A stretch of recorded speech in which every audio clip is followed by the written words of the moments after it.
Hello everyone, I'm Psychotic, and that's also my screen name. Welcome back for episode 31 of our Medieval Dynasty Let's Play.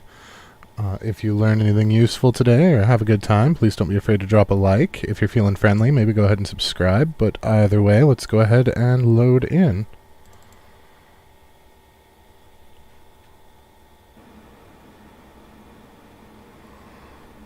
Alrighty, and here we are loaded in. So I did a crap ton of crafting at the end of last episode. It actually took multiple in-game days to get it all finished. So it is actually nighttime of the first day of summer instead of being the last day of spring. We made... Well, let's take our buckets. Let's see, we made a crap ton of caps, and we're going to have to sell those manually because we are not selling those regularly. We did make 3,600 coins, it looks like, so that's good. We got the flax harvested, so we have a crap ton of flaxseed. So here we need to take everything. It's going to be easier, I think, just to take everything and then put 210 back in than it would be to try to do the math to leave 210 in the box. And then we've got almost 2,000 flax stock for them to handle. Leather, we could make some more shoes, I suppose. I need to do something with the manure into fertilizer. So we're down to 210, which is enough for them to do the fields. But that's the last time they'll be able to do the fields without us making more. So at some point today we will have to work on fertilizer. I also made a crap ton of simple shoes. And we made some knives. Looks like we've got more sticks and stones, so we can make more knives. And I made up some wool fabric. So he's going to be a little bit ahead on wool fabric. We might want to help him out a little bit on that. We'll see how that goes. But there was a lot of crafting done. An absolute crap ton of crafting done. So that's a thing. I did make some more animal feed too. We were down in the double digits and that worried me, so we're back up above 100. Yeah, the 210 fertilizer is worrisome too. So let's go ahead and take some of that wool with us. And some of the wool thread with us. And a bunch of the leather with us.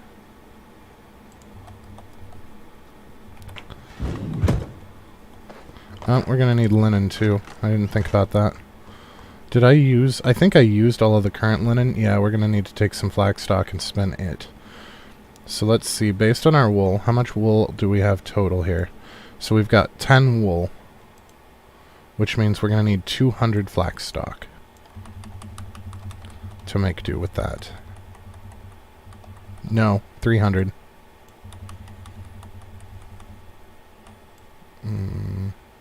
When the stacks are that big, it's kind of hard to get to the number that you want easily.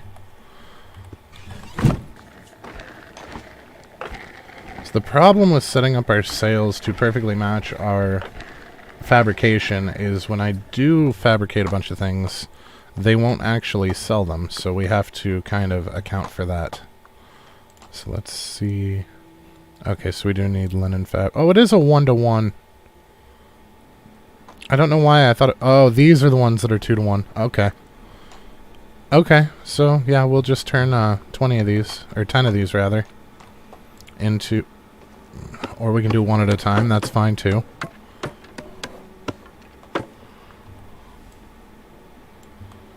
Because the rest of it I'm more or less leaving for them to do.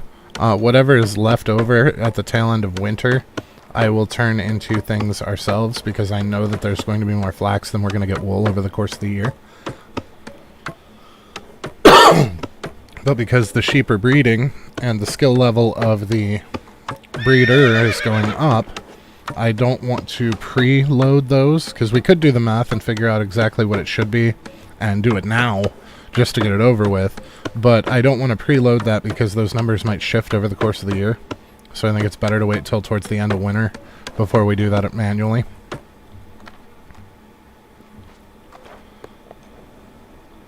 Oh, there's poor light. If you look really close, I know it's dark and it's really hard to see, but for some reason, when you have your thick gloves on, the left hand, when you're sewing, only has 3 fingers on it. And we know there's 4 fingers because we double-checked it with a 2-handed tool. And there are actually 4 fingers for the model, so something's weird here. I don't know if it's an Easter egg or what's going on there, but yeah, you can see over here, there's only 3 fingers.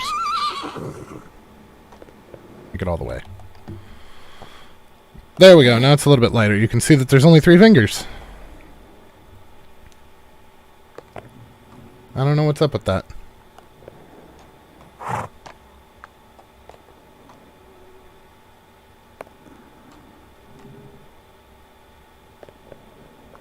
Because when you're barehanded, when you don't have the gloves on, it shows 4 fingers. So I'm not... Yeah, it's just an oddity.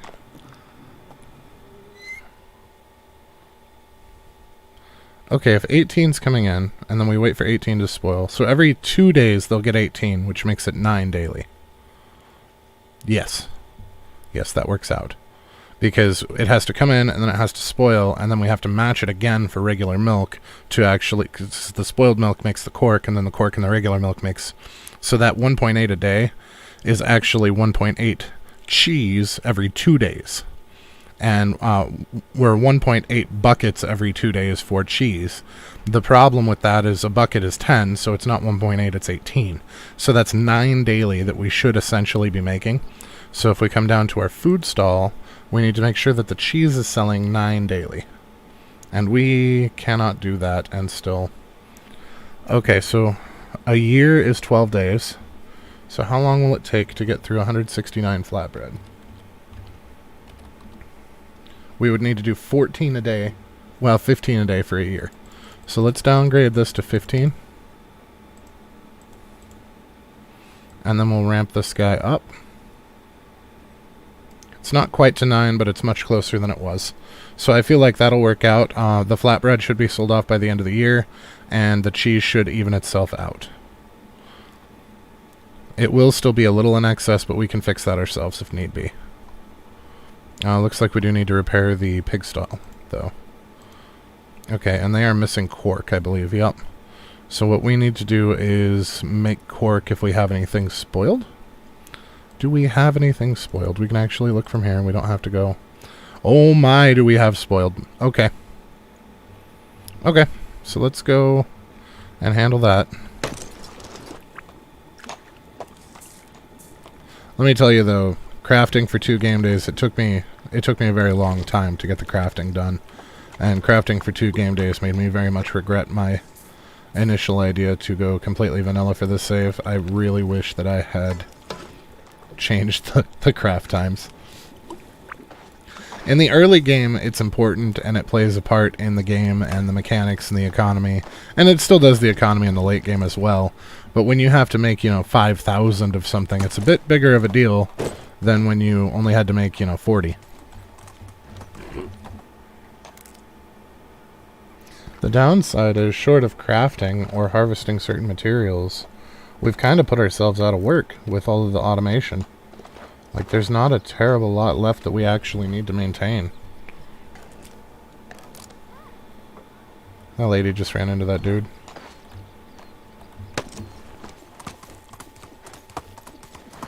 So clean these guys out. I don't know. I honestly think we might wind up cleaning every single village out and still have product left with as much as these are worth. We'll see. I could be wrong. But I mean, we still have a crap ton of... Oh, we have some flaxseed that we could sell as a low dollar. But I mean, 67 shoes and yeah, it's just... This is rough. Full income. Whatever you need, I've got it. I mean, we're almost to 90,000. I would love to hit 100,000 this episode. I would absolutely love to hit 100,000. Is that all the vendors? That's all the vendors. Sapporo we go. My wares never disappoint. Oh, there we go. 95,000. So we only need to make 5,000 more. I think that's easily attainable. Hell, we'll probably get that just through our stores. You a blacksmith or a cook? I think you're a cook. You are. Hello, whatever you need, I've got it. Buy the rest of my flax. Hey there. Have a good day. Alright, yeah, we only need 4,000 left, and I think we get like 3,000 a day out of our stores. So, I think we're well on track to hitting our goal of 100 grand for today.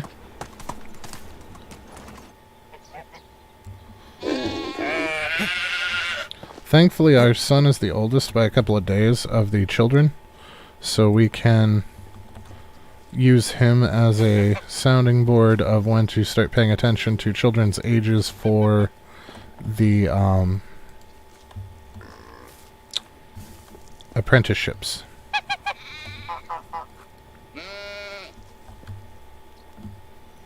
As at 13, we can put them in as apprenticeships to build up skills in whatever we want them to have caps on.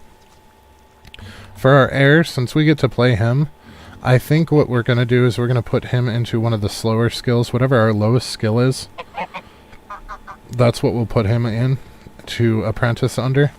So that, because that's obviously the skill that we use the least. So we want him to basically get as high as he can on that without us having to do anything for it. And I know it's definitely not manufacturing because we level up in that like crazy, or did until we hit cap. So many kids. That's almost a full page of kids. 2, 3, 4, 5, 6, 7, 8, 9, 10, 11, 12, 13, 14, 15 children. 15 children. That's another 8 houses. We can only build 7.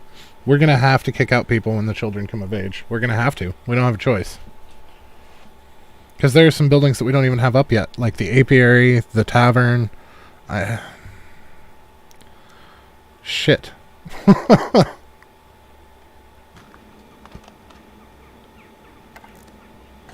and manure is a 2-to-1 for fertilizer. That's way better than the 10-to-1 for rot. No wonder we were up to our eyeballs in this stuff. We have enough manure to effectively make several thousand fertilizer. Well, no, not several thousand. 2-to-1, so it's half. So about 1,000. We can make about 1,000 fertilizer out of all the manure that we have.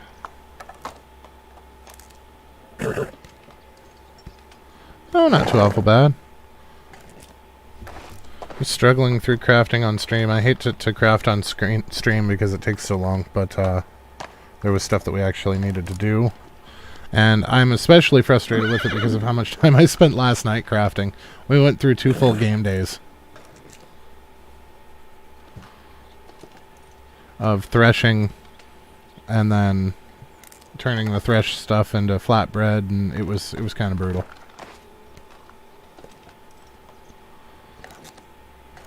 I finished the book I was on, so I had to find a new book to read. I like to read while I'm crafting. Not while I'm on stream, obviously, because that's rude, but at the post-stream crafting, that's usually when I get my reading in.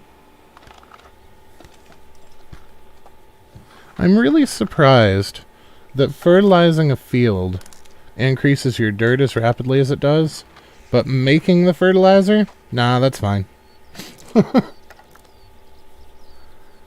Can you manipulate workers from the mine, seeking the closest road to get there? But I think the roads that you make are just aesthetic. The important thing to remember is that the only workers that matter are your farmers. Farmers only do work when they are on site. All other workers start doing quote-unquote work from the time they leave their front door in the morning until the time they go back into it. So, like, my mine workers never even make it all the way to the mine, but I still get the full harvest from the mine daily. If you want it for immersion reasons, I'm pretty sure that the roads are just cosmetic, but that may have changed, because that was back in the day. So I don't know if they ever made them functional or not. That might be something to test in a small area. But yeah, if you just want them to take a straight shot so that they get there faster and you get more stuff from them, it's not going to affect what they bring in.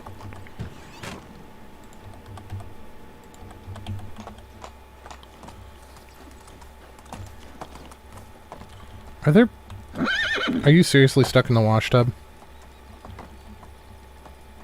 Horse? Yep, he is stuck in the wash tub.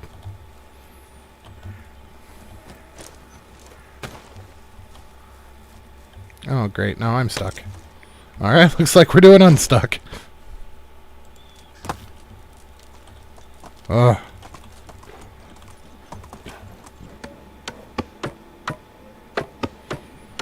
At least we're going to get some people off of maternity leave here in the next handful of game days. That's going to help quite a lot. So we have some kids that are 1, which means that won't be that long, because they come, the parents are, or the mothers are out for 2 years, so we'll get some back.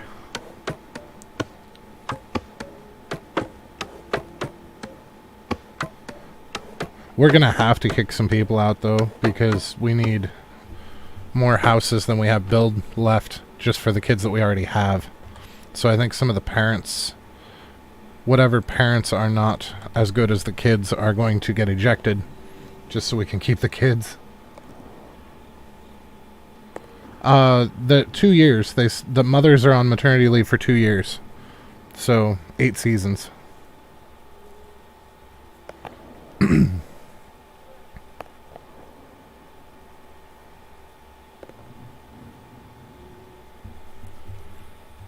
And then at 13, the kids can become apprentices, so they'll actually produce some stuff. Yeah. See all these kids? These 4 mothers have returned to work. These 1, 2, 3, 4, 5, 6, 7, 8, 9, 10, 11 mothers are still out. Children can become apprentices at 13, Noah. And then at 18, they become regular village folk that can move out of their parents' house and actually hold down a real position. So if you look when you assign people jobs, there's this bin down here for apprentices. That's your 13 to 18 year olds, and that will give them, like, if you notice our woodshed, this guy's skill level 4. It's because he's been in here for so long. Normally you can only, these guys will only start at a 3. So by having them in that position for as long as possible, their skill will rise. And then when you have children, their skills are actually an average of their parents. So if you notice, like, this person has a crap ton of 3, this one's got some 4, this one has a 4.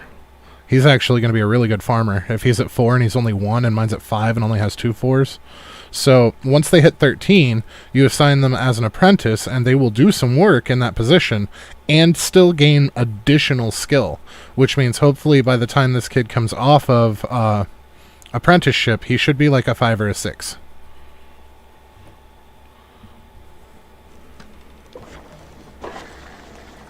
Yeah, that's the main reason. Like, I'm close to build cap. We only have 7 slots left, and I still need an apiary and a tavern. But with this many kids, I mean, we have 15 kids right now, which means that I would need a minimum of 8 houses to house them. And I only have 7 slots, technically 5 if you count the 2 that are already taken by other buildings. So if I have to eject someone, it will more than likely be the parents, because the kids are actually going to have better skills than the parents do. And it's better to do that than it is to try to segregate your workforce so that they don't mate, because you want them to mate. If you just replace them, then all of the skill gain that they gained over their life is going to be reset, because the hobos that you find at the campfires have a max of 3 for their skills. So you can get 2 or 3. I think we're up to 3 now that we've gotten villagers through quest lines that had 6s. But the hobos, the ones that you can just wander around and recruit, have a cap of 3. So if you replace your workers when they get too old to work with new workers from the campfires, you're actually hurting yourself, because their skills are going to all drop back down to 3s.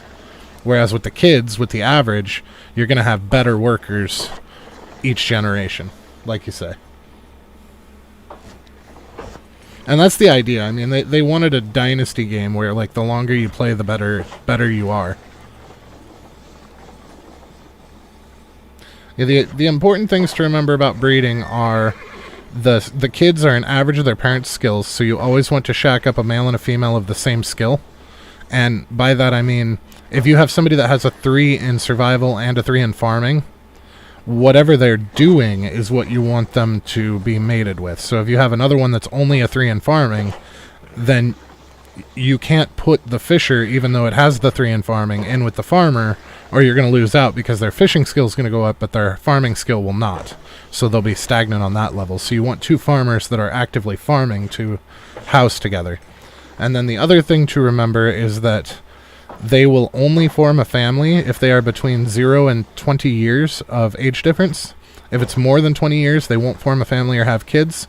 And between 10 and 20, they have a much slower time doing it. It will take them longer to form a family than if they are between 0 and 10 years age difference. Now, you can use that to your advantage. If you, say, didn't want any more kids, like I'm swiftly getting to the point of, you could try to pair people that are specifically 20 years apart or more. That way you wouldn't wind up with a bunch of kids all at once. Because unfortunately I went on this big, I'm going to optimize my kids spree, and now I have 15 people out of work all at once. And the sad part is I've replaced a lot of them, so when they come off of maternity leave, I'm going to have to get creative as to where I'm going to put them.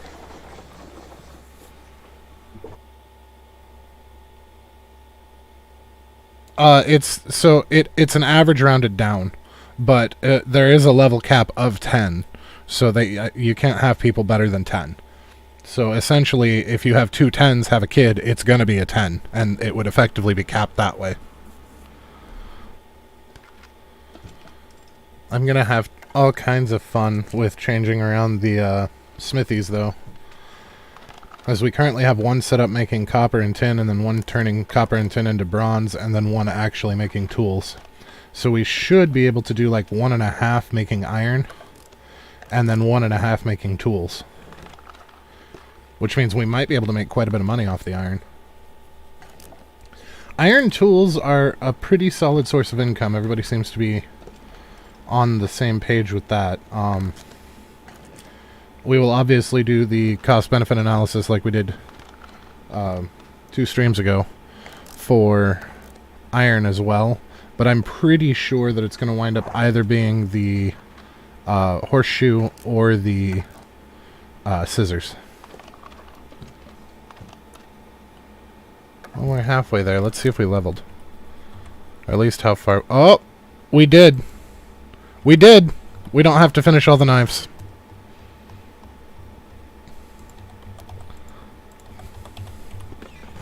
Ta-da!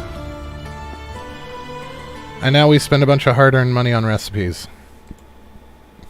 Iron knife, iron hoe, iron shovel, iron crossbow, iron bolt, iron arrow, iron hammer, not the sickle, the scythe, the axe, the pickaxe, the horseshoes. I shouldn't have bought the horseshoes. They were not worth it. Oh, maybe they were. Maybe they were. Thanks, Deso. I'm super stoked. Okay, so let's take a look at these. So the knife, we know sticks are worth 3 apiece. So we have 300 minus 3 divided by 2. It helps if you're actually in the calculator when you're hitting buttons and not still in the game. 300 minus 3 divided by 2. So with with all of the animals, you have... Okay, not all of the animals. The stables and the donkey shed have a 20% chance per season per male for each female. So it does a 20% chance on each female for each male that's also stabled with them. With all of the other animals, it's a 15% chance. So if you have 2 males and a female, that female will roll once and you have a 15% chance, and if it doesn't hit, it will roll again and you have a 15% chance. But you don't want to stack too many males either. That's why I tend to do 1 male and a bunch of females instead. Just so that you still get the more rolls, but that way you don't have the possibility of getting 2 successes on one and no successes on another.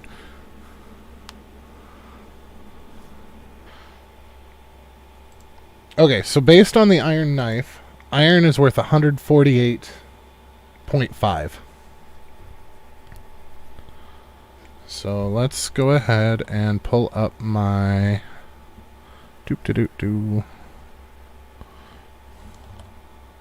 Where'd you go? Where'd you go?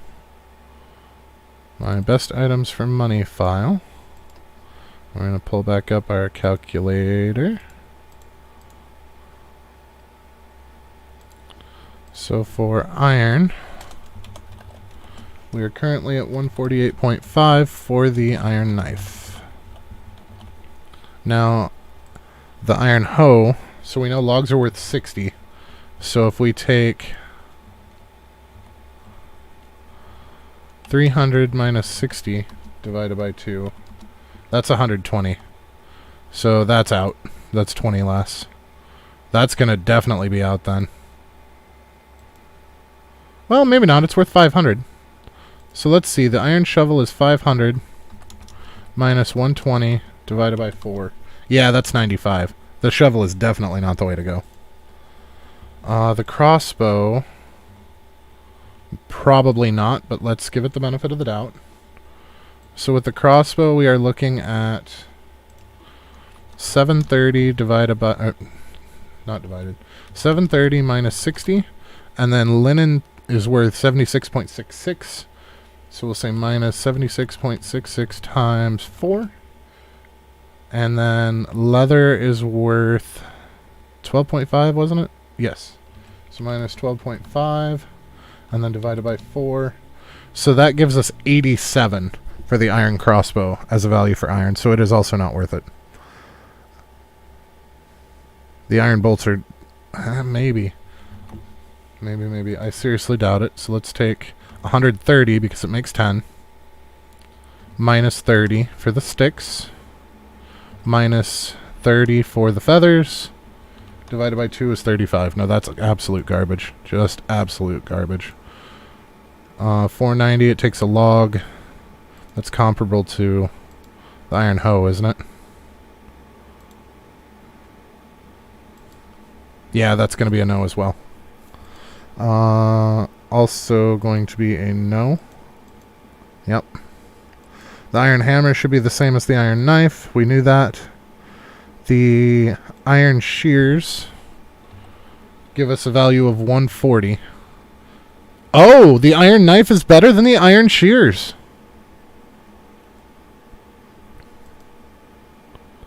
Wow. Okay, yeah, not the iron shears for money, the iron knife. So the iron shears are 140 to 1, and the iron knife is 148.5 to 1. So it's actually better by 8.5 coins per iron. So let's see what the horseshoes are, although... I don't know. 250 divided by 2 is 125. So nope, it's going to be the iron knife.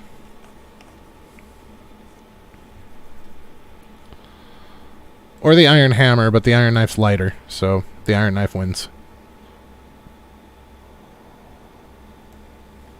Okay, so let's go down to iron bar. Can we do 50 out of one of these? Or are we going to have to take up 2? I don't think it's going to quite get to 50, but it's going to get close. 37.5. Which means that we need another smithy. Seriously, you guys ran out of hammers? Yet. I forgot about that. It unassigns your workers when you upgrade. Okay, that's just me being stupid. That's not the game.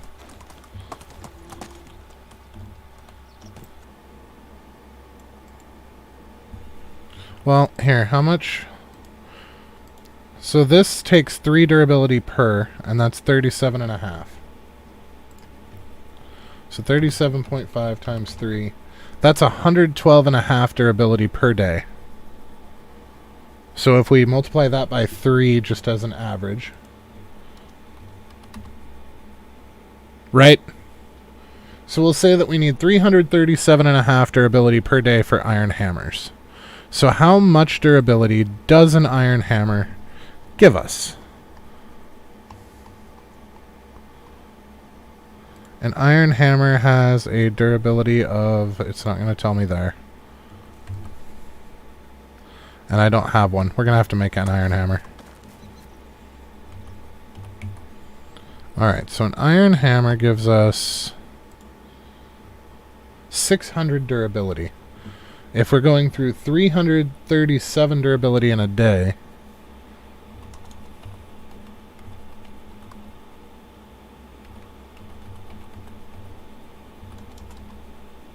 that means that we need at least 0.56 iron hammers per day. We'll say 0.57 for a roundup. So if we go to our people making hammers, who still can't make any hammers because they don't have a tool.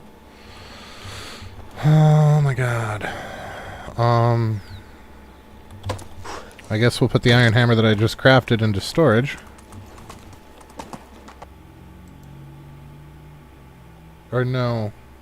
It was 37.5 times 3, so 37.5 times 5 times 3 is 562.5. Divided by 600 is 0.93. So we need 0.94 hammers per day.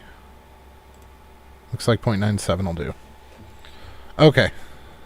So that should make sure that we no longer run out of hammers. In theory.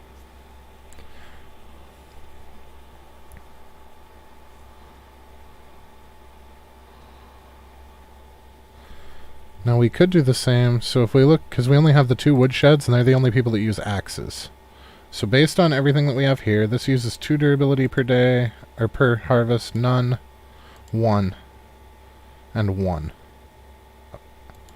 Okay, so there's 10.59. 10.59 plus 93.54 times 2 is 197.6. For the one, and then the other one is using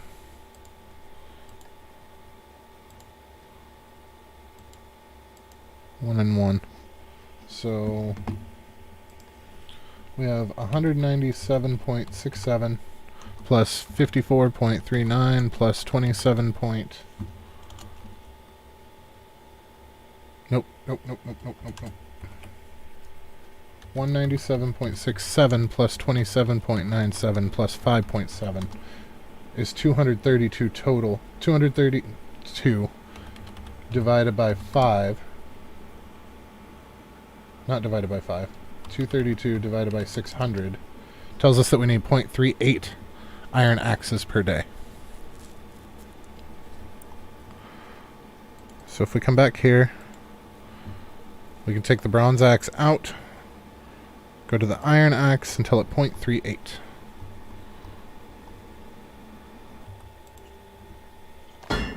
I want to see if the pickaxe is 600 as well, like the knife was. So I'm worried that there might be some durability variance there.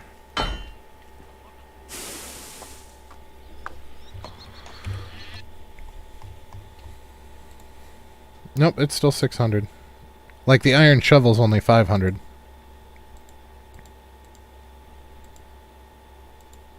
Oh, the iron knife's only 500. Where was I getting 600? From the hammer? The hammer was 600. The other ones were only 500. Shit. Okay, so... even if it's iron. Oh, no, the iron's gonna last longer on the farming stuff. But I'm also using those, so periodically I'll be grabbing one as well, and if they get too over the top, we can just sell them. It's not going to be a big deal. Unfortunately, though, because it doesn't tell you how much, and I'm sure that we could experiment with the hoe and the scythe to figure out exactly how much durability it uses to do a specific area. We would have to do that manually by actually hoeing something and actually scything it to find out, because of the way that it doesn't show us in the HUD like it does with the with this here. So like the shovel is 2 durability per process with 25.77 processes. So here we have 25.77 times 2 is 51.6. So if we take 51.6 and divide that by 500, we know that we need 0.11 of the iron shovels per day. Or per day. Knives. And ideally this way, we won't have to... Like with this one, we've got such a hodgepodge, 8% here, 1% here, so on and so forth. We're not going to have to fool with that with the iron tools because we're only actually making more or less what we're using. Now we are going to have to keep on top of that because as people level, those values are going to shift. Increase those for now. So what do we get for an iron knife out of this? Oh my. That is a lot. How much coinage do we have in here? 3,600. So we didn't quite hit the 100 grand that I wanted, but we also spent a crap ton of money on recipes, so I feel like we came out pretty square. Okay, so we'll take what bronze we have now, which is 153. Oh my god, it's going to take so many seasons to sell these off. How much weight can we carry? Around 30. So let's take 60 of them. Take 75. Can I move at 75? I can. So yeah, we're going to start crafting a crap ton of bronze shears to get rid of all of our bronze. And get stuff prepared to sell off on next stream. So as always, at about this time, my time, we're going to go ahead and cut this for crafting. So if you learned anything useful, if you had a good time, please don't be afraid to... yes, Stesso, sorry.